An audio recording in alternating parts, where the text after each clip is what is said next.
ఎల్ఎల్ఎమ్స్ని ఎలా వాడతారు, ఎన్ని విధాలుగా వాడచ్చు, అండ్ ఒక ఎల్ఎల్ఎం అంటే ఒక జనరేటివ్ మోడల్ మన లోకల్ డివైస్లో సేవ్ చేసుకుని ఎలా వాడాలనేది చూద్దాం.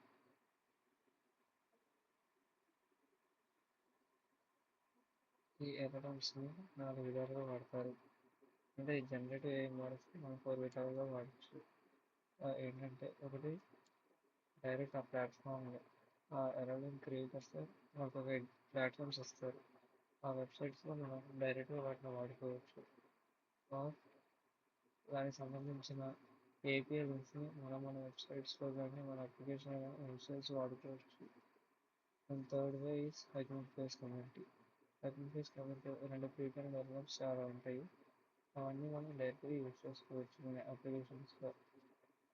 అండ్ లాస్ట్ది మనం కావాల్సిన ఎల్ఎల్ఎం మోడల్ని మన లోకల్ డివైస్ని మనమే డౌన్లోడ్ చేసుకుని మనమే బిల్డ్ చేసుకుని మన అప్లికేషన్లో వాడుకోవడం. అండ్ ఈ ఎల్ఎల్ఎమ్స్ని మనం ఇంకా 3 విధాలుగా డివైడ్ చేసుకోవచ్చు. ఫస్ట్ది ర్యాగ్. ర్యాగ్ అంటే ఎప్పటికప్పుడు కొత్త కొత్త విషయాలను మన మోడల్కి నేర్పిస్తే అప్డేట్ నుంచి ఎక్స్టర్నల్ రిసోర్సెస్ వరకు మనం ట్రైన్ చేయడం. ఇది దాని డీప్ థింకింగ్ చాలా యూజ్ అవుతుంది. అండ్ ఫైన్ ట్యూనింగ్ని జనరేటివ్ మోడల్స్ ఒక కస్టమైజేషన్కి యూజ్ చేస్తారు. మనకు కావాల్సిన కస్టమ్ డేటా సెట్స్ ఇచ్చి మనకు కావాల్సిన దానిలో దానికి ఎక్స్పర్టీస్ తెచ్చి మనకి సరిపడేది యూజ్ చేయొచ్చు. అండ్ ఇంకొకటి ఏఐ ఏజెంట్స్.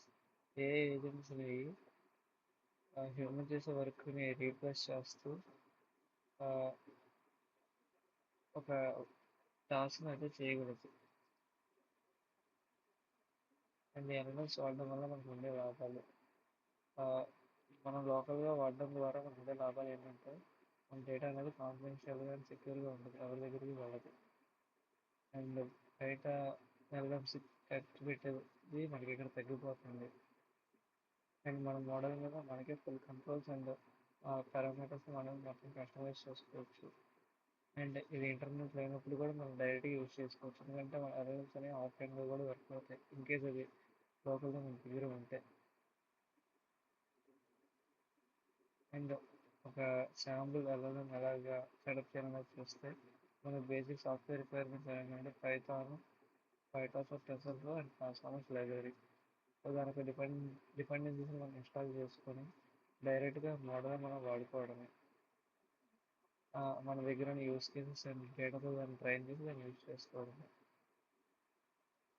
అండ్ సర్వర్ని మనం లోకల్ ఈ జనరేటివ్ ఒక సర్వర్ని మనం లోకల్గా డిప్లాయ్ చేయడం మనకి హార్డ్వేర్ రిక్వైర్మెంట్స్ ఏంటంటే CPU minimum i7 10th gen ఉండాలి, అట్లీస్ట్ 16 GB ర్యామ్ ఉండాలి, 256 GB SSD స్టోరేజ్ ఉండాలి. ఇవి మొత్తం మనకి అప్రాక్స్గా 35,000 to 48,000లో వస్తాయి. అండ్ మెయిన్ థింగ్ జీపీయూ అనేది మినిమం RTX 3060 12 GB VRAM ఉండాలి. ఈ విర్చువల్ ర్యామ్ ఎక్కువ ఉండడం వల్ల మోడల్ మనం ఎక్కువ లోడ్ కూడా పెట్టుకోగలదు. ఈ విర్చువల్ ర్యామ్ 25 to 40Kలో వస్తుంది, అప్రాక్స్ 30Kలో మనకి వస్తుంది. అండ్ మనం కావాలంటే local storage cloud storage use చేసుకోవచ్చు. క్లౌడ్ స్టోరేజ్ యూస్ చేసుకుంటే Google TPU, AWS EC2, Lambda Labs లాంటివి యూస్ చేసుకుంటే 10 to 25K మనకి పడుద్ది.